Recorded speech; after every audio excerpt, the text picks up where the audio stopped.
Reddit Mysteries, the darkest true scary stories from Reddit. If you would like me to read your true horror story, share it on my subreddit, r/MisfitHorror.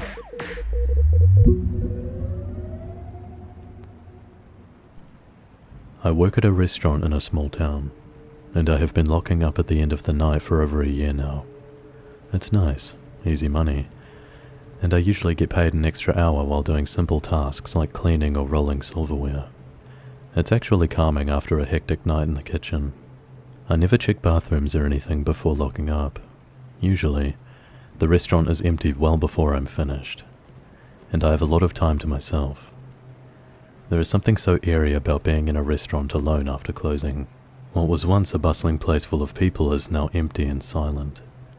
The sounds of the machinery kicking on can be heard across the restaurant. The sound of the ice machine dumping ice usually makes me jump. With the layout of the restaurant, the main light switches are on the opposite side of the restaurant from the door with the alarm. So, I usually lock the back and front doors, and then turn off all of the lights. Then, I make my way through the dark restaurant to the side door, which has the keypad. In order to arm the system, all doors need to be closed, and there needs to be no movement in the restaurant. If there is an error, it will tell me the door that is open, or infrared detected, and the area where there is movement. When I first started locking up, I needed the flashlight on my phone to navigate to the door, but now, I know the layout, so I just walk in the darkness.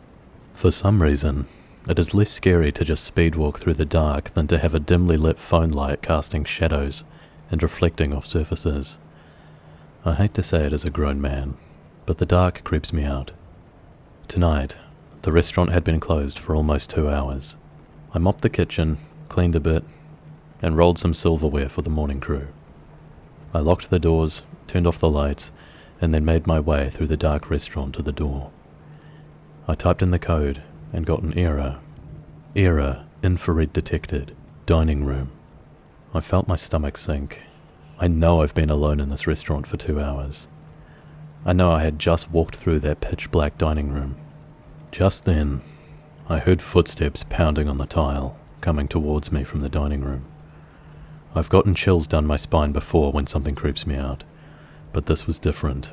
It felt like my entire nervous system was overloaded.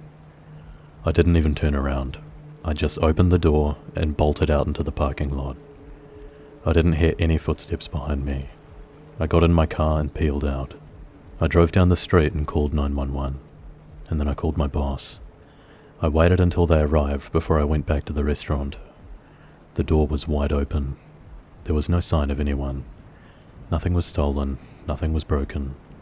I gave a report of what happened, and that was it. The only interior camera, which is pointed at the cash registers, doesn't see into a majority of the dining room, but the exterior camera recorded something that scared the shit out of me, and that I will think about for the rest of my life. It captures me running out of the building and around the corner to my car. Shortly after I exited, you could barely see the elongated shadow of someone standing by the door beneath the camera, watching me run away. The person casting it was just out of frame before turning the opposite direction and disappearing. Just seeing my terrified self running away, and that shadow watching me do so, I've never felt so vulnerable. I'm not really a believer in the paranormal, but I just don't know what kind of sick person would wait in a restaurant for 2 hours after close, not steal anything, and just scare the employee locking up. I know for a fact it wasn't any of my co-workers. Obviously, there wasn't much that could be done to find out who it was. Nothing shows anyone entering the building after close. And from what we could tell, everyone who entered that day had left. This event still has me questioning myself on whether it was a sick prank, someone mentally ill, or something supernatural.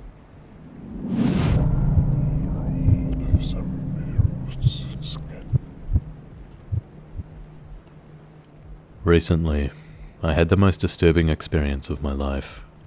For context, I will give a little backstory. My husband had remained close to his childhood friend, who I will call John, well into adulthood. They had met in elementary school and became inseparable ever since. When I was dating my husband and met John, I thought he was such a nice guy. He had a really docile nature and wholesome character. Everyone felt comfortable around him. John was the type of person that could get along with anyone. He was trustworthy, dependable, and genuinely kind.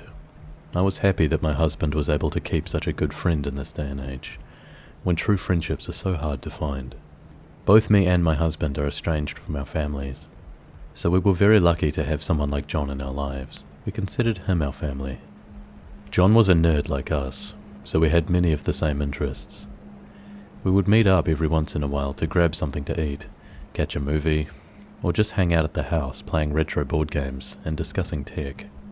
We all three had a love of computers, so my husband and John often shared with each other small programs that they would write. My husband and I built computers for a time, and John would come by to give his opinion and advise us on our projects. I suppose the only curious thing about John was that he never had a girlfriend. In all the years we knew him, he had always been single. He never even dated. I didn't understand why such a nice guy hadn't found someone yet. Our lives seemed to evolve and change, but John sort of just stayed where he had always been, living with his family and never becoming involved with anyone romantically. For a while, we started thinking that maybe he was just gay and simply scared to reveal it because he had a pretty traditional family, who he was very close to. Though we wondered amongst ourselves, we never brought it up to him, as it seemed inappropriate.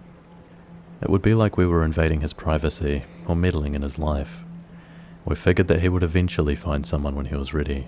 John suddenly moved away to a city that was 3 hours away. When he told us, we thought at first that he had decided to finally move on his own, but we were wrong. He had actually moved into a home that his older sister had bought for her retirement. Since she wasn't ready to retire just yet, she was letting him stay there for the time being. And that's when things began to change. John sort of fell off the map. He wouldn't call, he wouldn't visit or ask us to come visit him. My husband and I figured that it was because of the distance. Also, he was probably settling into his new place and getting accustomed to a new city. But time continued passing, and I could tell my husband was really missing his friend.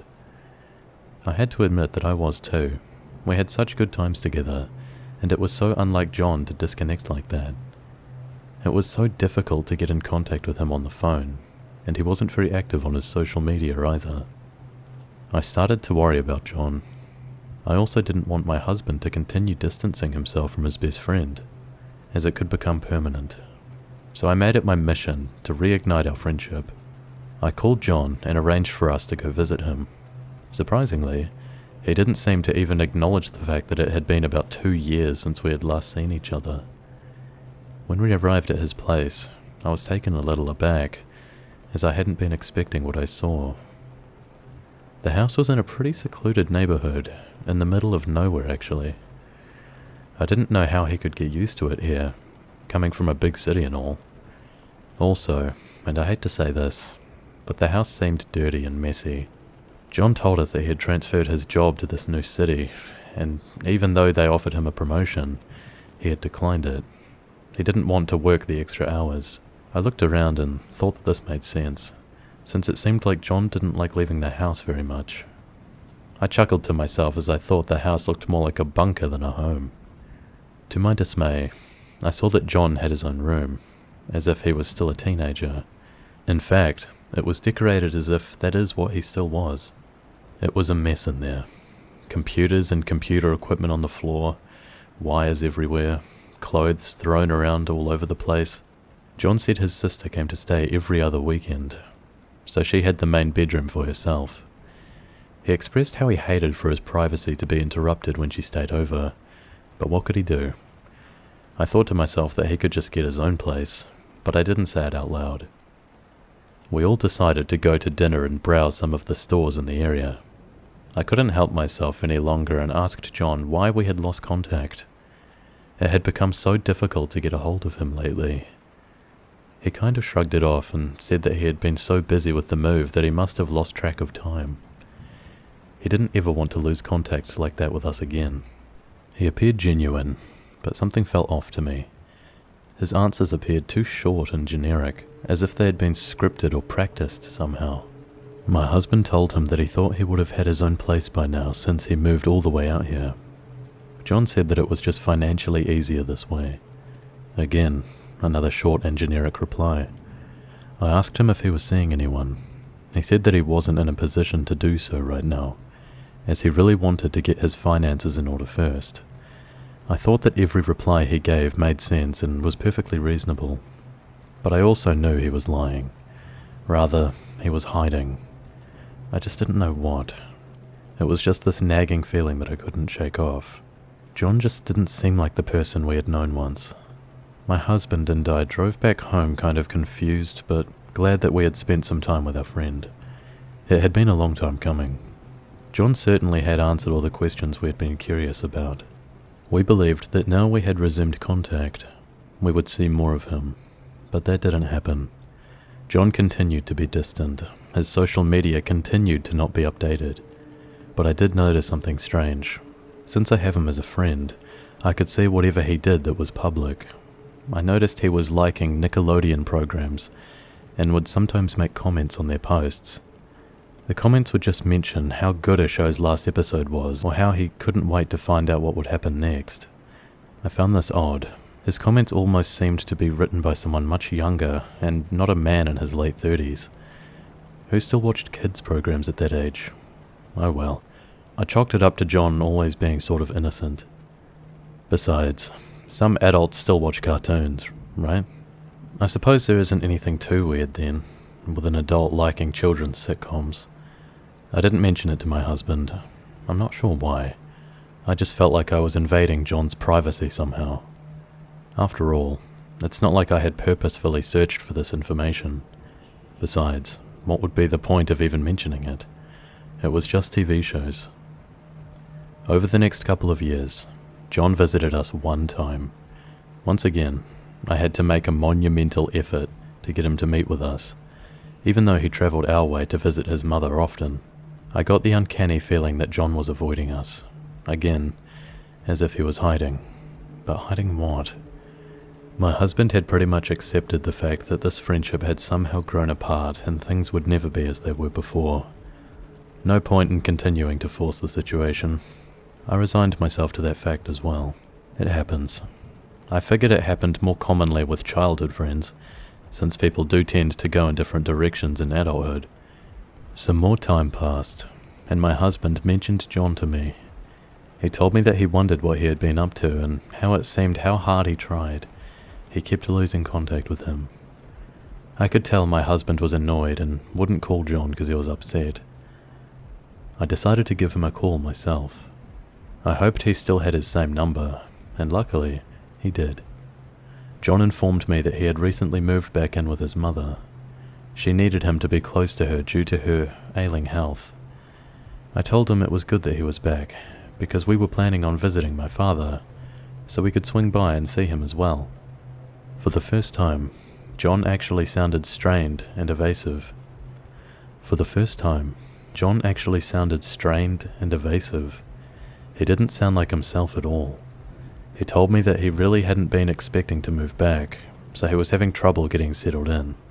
For this reason, he said that he would not be able to meet with us this soon. We would have to meet the following month. That struck me as strange, since his mother's house was the house he grew up in. He had his own bedroom there, so why would it be so difficult to settle in?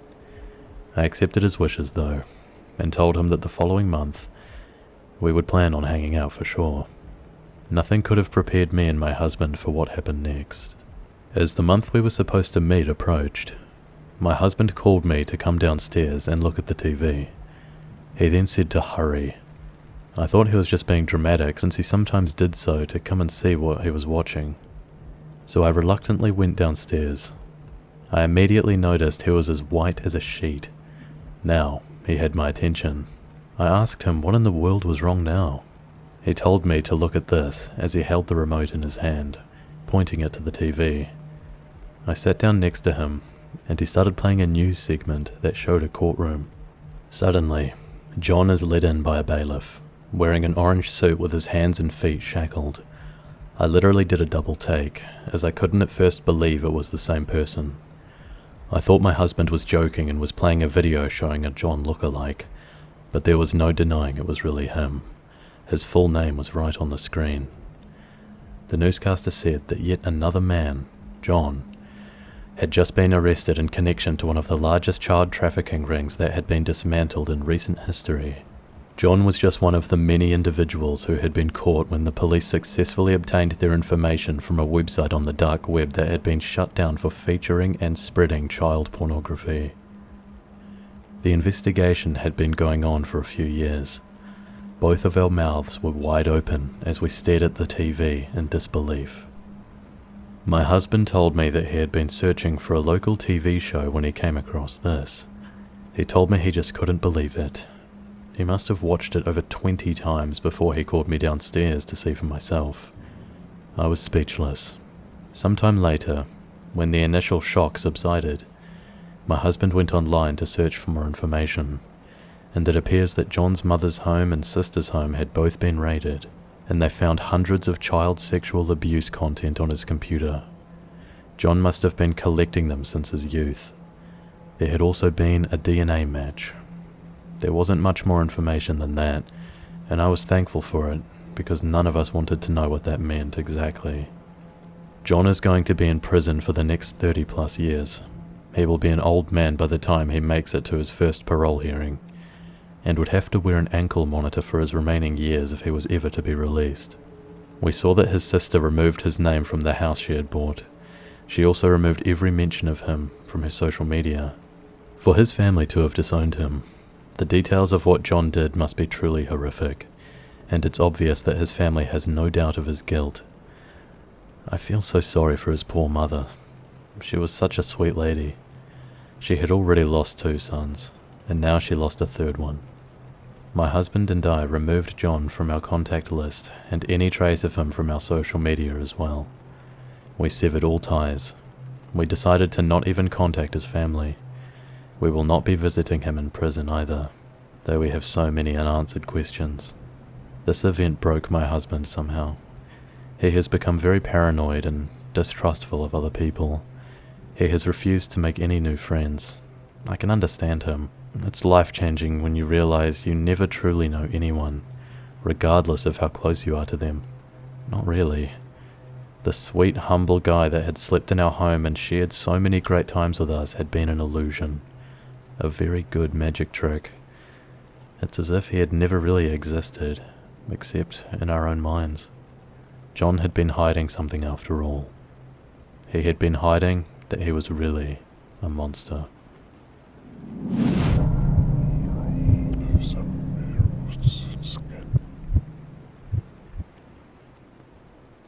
Before we get going, I just want to get one thing out of the way. This is not my story. It actually belongs to my best friend's little brother. He gave me permission to use it so long as I didn't use the real names of the people involved, with the exception of the guilty party in question. So, my best friend and her younger brother, who I will call Rebecca and Alex for the sake of the story, moved across the country from Connecticut to California because their father had a stroke, and he needed help with recovery and household tasks. At the time, Alex was in a long-term relationship with his then-girlfriend, and he knew she wasn't going to handle the news well. Keep in mind, the two of them had been together since middle school, and on more than one occasion she had mentioned that she wasn't the long-distance relationship type. So, he was bracing himself for the eventual breakup, and as he suspected, it happened. Just not in the way he thought it would. He expected her to be just as upset as him, but instead, she was eerily calm, almost relieved even. She breathed a sigh of relief before dropping the bombshell that she'd been planning on breaking up anyway because, for over a year, she had been having a secret affair with his cousin. Rebecca found this out and she hit the roof, ending up telling me the whole thing over one of our weekly video chats. She confronted him over the whole thing, and he had almost the same reaction, owning up to everything. So now, Alex was dealing with the heartbreak of losing his long-term girlfriend, and the cousin who he always thought had his back, and the stark realization that this entire time, that cousin and the girl he thought loved him unconditionally were really looking for a place to bury the proverbial dagger. As you would imagine, he took it about as well as any of us. He barely said anything the entire cross-country trip with his sister, and she practically had to beg him to eat while they were on the road. He fell into a pretty deep depression. A couple of weeks go by, and once they've settled in, I get that long-awaited video chat notification from Rebecca. We maybe chat for 2 or 3 minutes when she asks me if I would have any issues talking to Alex. Of course, I didn't mind. If we're being honest, I've been a part of that kid's life since the day he was born. Though not by blood, he was always more of a little brother to me as well. So I figured maybe some guy talk would do him a bit of good. That is, as long as he was up for it. Thankfully, it seemed as if he was willing to talk, even if just for a few minutes. So his sister left the room and Alex sat in the computer chair. The very first thing out of my mouth was, "How are you holding up?" He was quiet for a minute, but then I saw his lower lip trembling and a tear roll out of his eye. Before I could get another word in edgewise, he absolutely lost it. I was as supportive as I could be. I told him to let it out, told him it was okay, told him that I had been where he was before in my younger years. And I remembered how bad it hurt. I'd been cheated on in the past, and at the very least, in my case, a family member wasn't involved. But I had lost people I considered friends due to this, and in that sense, I did understand the sense of dual betrayal. After a few minutes, he collected himself and told me everything that had been going through his head, everything he neglected to tell his sister. I won't get into too many details because it was rather personal, and I promised him I wouldn't, but let's just say, things got a bit dark. Before I signed off with him and continued an admittedly short conversation with his sister, I let him know that he could come to me for any reason whatsoever, because as far as I was concerned, he was family. Always would be. I also assured him that he would weather this. He was only 20 after all, and a fairly good-looking guy. Not to mention he had a good heart and just needed to give himself some time to heal. He gave me a slight smile and a nod, and I had a feeling that that was the first time he had smiled in a bit. Rebecca and I finished off our short catching-up session, and I went to bed for the night. The time zone difference basically made it so I was getting off of the call a little after 11 PM, my time. I had to be at work the next morning. For a little over a month, the conversation alternated between Rebecca and Alex, and they would tell me everything that they were experiencing out in California, the status of their father's health, fun activities they got to do in the rare instances that they had downtime, and eventually, Alex told me he was thinking about dating. I wasn't one of those individuals that was going to harp on him about his inexperience or the fact that it was too soon. I just told him to be careful. He openly admitted to me that he wasn't looking for anything more than a rebound because he hadn't been with anybody other than his ex, so he wasn't looking to get into anything serious. I asked if he'd met anyone just yet. After all, he was still new to the area, so I was curious. He told me no. Mentioned he attempted to talk to a girl at a Starbucks, not too far up the road, but she seemed disinterested, so he didn't pursue it any further. At this point, he was relying on some of the more well-known dating apps, such as Tinder and Coffee Meets Bagel, but hadn't had much luck, so now he was trying out an app called Meet Me. I asked him what made it so different from all the other apps he'd been trying out, and he told me that it wasn't just a typical dating app. It actually gave him a series of places and events where he could potentially meet somebody and at the very least have a good time. Personally, it sounded like a good idea to me. He was new to the area, after all, and by his own admission, the furthest he had been since moving to his dad's was to the Starbucks and the little convenience store about 2 miles away. So he was going into it with the mindset of, even if a date doesn't come out of this, at least I might find something I enjoy. For the next 3 weeks or so, our conversations continued as per usual. No real update from Alex in regards to the dating situation, but about a month later, he greeted me on the other end of the chat instead of his sister, and he was beaming.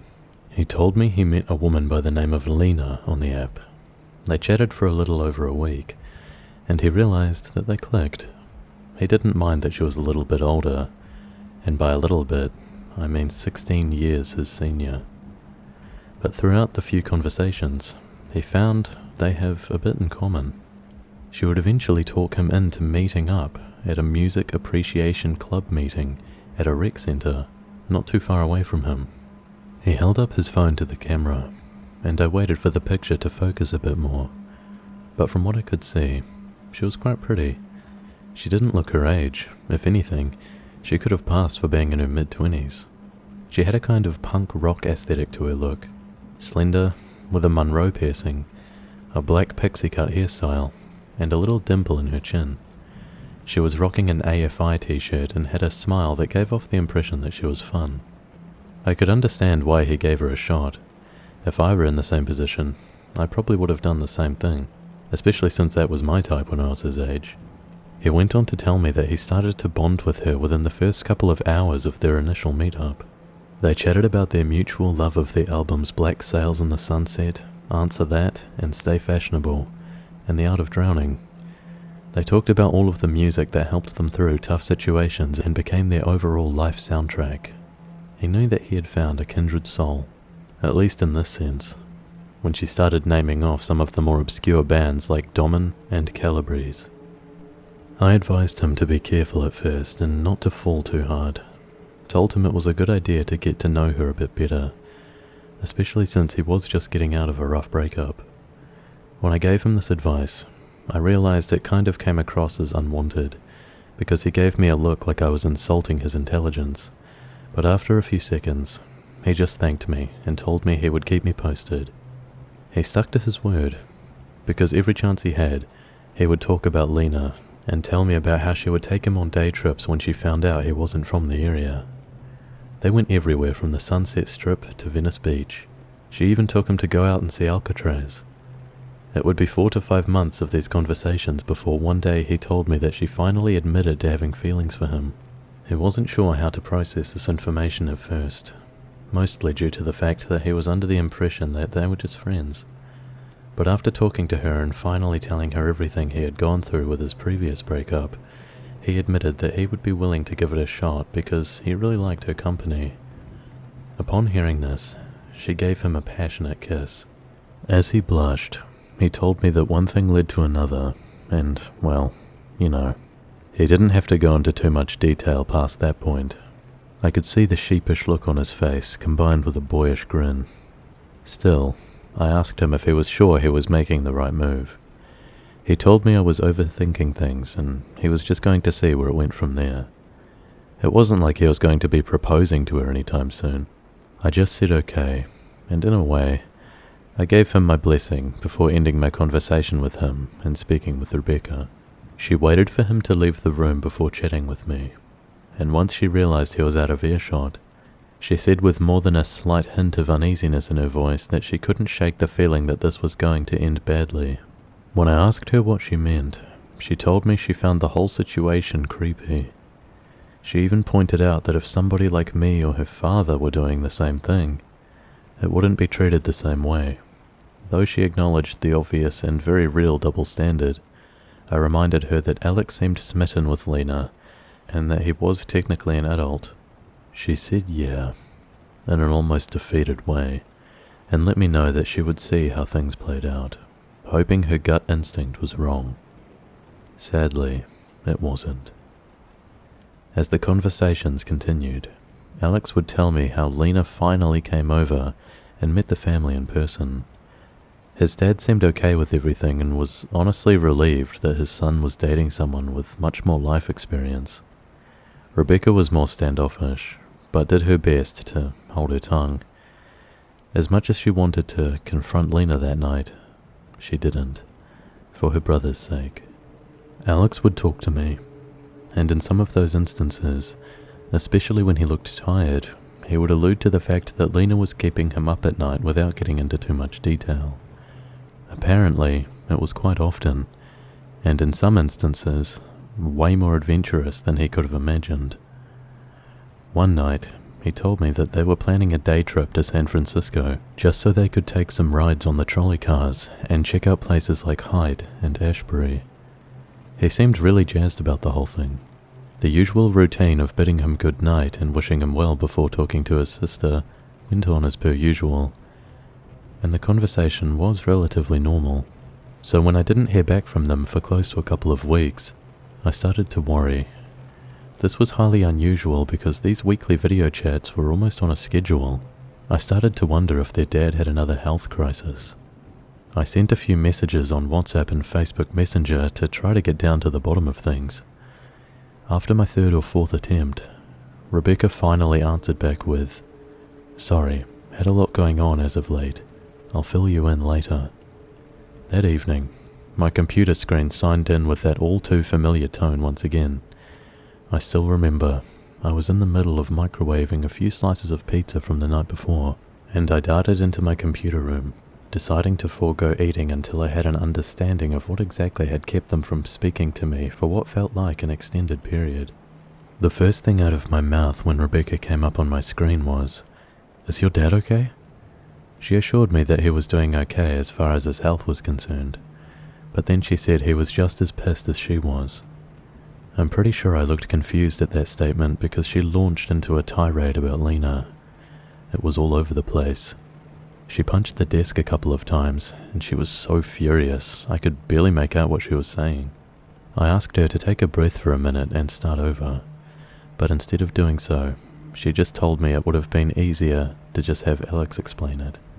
So she got up from her chair and walked out of the room for a moment, coming back with Alex in tow. He was wearing a hoodie, the hood pulled up, and trying his best not to look at the camera, but when he sat down, my heart sank. The hoodie did little to cover his face. There were signs of healing bruises around his throat and face. His left eye was absolutely bloodshot, and there were signs of freshly healed stitches across his chin, directly under his lower lip. The bridge of his nose was terribly swollen, and when he waved at me, I could see he was wearing a couple of finger braces and a tightly wrapped ace bandage on his right hand. "What in the blue hell happened to you?" I asked, not even thinking about the words coming out of my mouth. He told me that he didn't want to talk about it, but Rebecca forced him to do so. For the next 20 minutes, he told me the story of the San Francisco trip. Everything was going great at first. We grabbed some tie-dyes from a shop run by a couple of old hippies, rode the trolley around town, and did everything we wanted to do by lunch. By that time, we were getting really hungry, so we stopped at a little cafe with an outdoor patio. He swallowed hard, and as he did, I could tell it caused him a bit of physical pain. He started to cry a little bit. As he took a moment to collect himself and choke back the tears, he continued, "The big reason we were doing this was because it was my 21st birthday, and she wanted to celebrate with me. So, we're having a couple of sangrias and waiting for a light lunch when I start noticing her acting kind of funny. She starts looking at the ground, trying to cover her face with her hand, and telling me not to look. I have no clue what she's talking about, but then I hear this guy who didn't sound like he was too far from the restaurant, and his voice is getting closer. He starts screaming tramp and slut, and Lena just jumped out of the chair and grabbed my arm in a panic. She was screaming for us to go, and I looked over my shoulder to see this guy who looked like a walking billboard for HGH. He was steadily screaming at her, and when I asked who he was, she just blurted out, "My husband." I'll tell you, man, my feet were suddenly stuck to the ground. I couldn't move thanks to the shock of hearing that. And then the next thing I knew, I'm being pulled over the wall and pinned to the ground by my neck while this guy repeatedly punches me in the face and screams at her. If one of the girls at the restaurant hadn't had pepper spray at the time, I probably wouldn't be here talking to you right now. I just sat there in utter shock. Rebecca told me she had a gut feeling about Lena, and I had dismissed it like she was being an overprotective sister. Now Alex was sitting there on camera with obvious signs that he had taken the pummeling of his life, because the woman he was dating was lying to him the entire time. He went on to tell me that, thanks to the restaurant's security cameras, they were able to positively ID his assailant. Lena went completely radio silent after that day.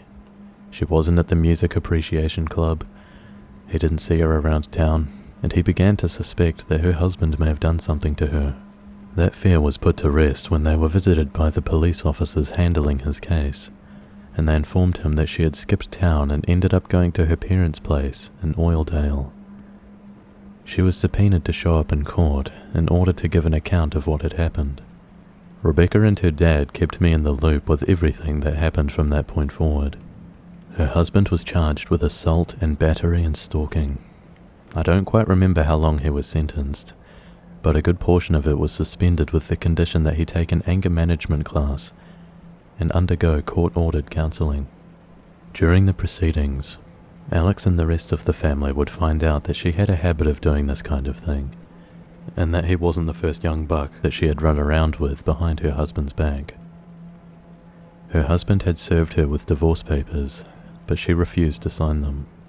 She continued on with this behaviour, and by the time he realised she was doing it again, he began tailing her and biding his time. He'd seen them during one of their day trips and put two and two together. He made the decision to continue following her after one of her and Alex's hotel room sessions.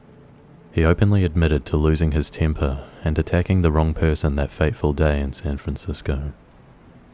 Rebecca still feels as if the judge went a little easier on him than he should have because he admitted wrongdoing, but the fact remains that he more or less admitted in court that he should have attacked his wife without actually saying it.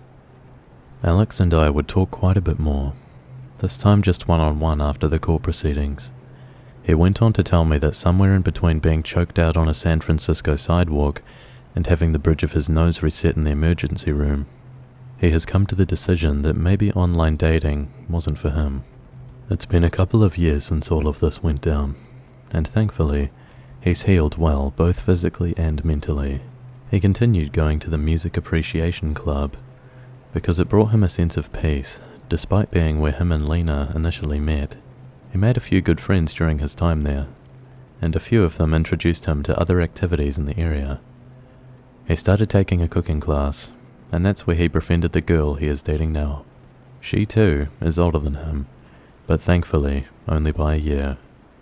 They don't have a whole lot in common other than a few movies and some nerdy interests, but she is upfront and honest with him about a lot of things. She insisted they take their time and seems to have her head on straight. I just hope if things get serious, they go far better for Alex. He didn't deserve what happened to him, especially since it could have been avoided if Lena hadn't lied to him from the start.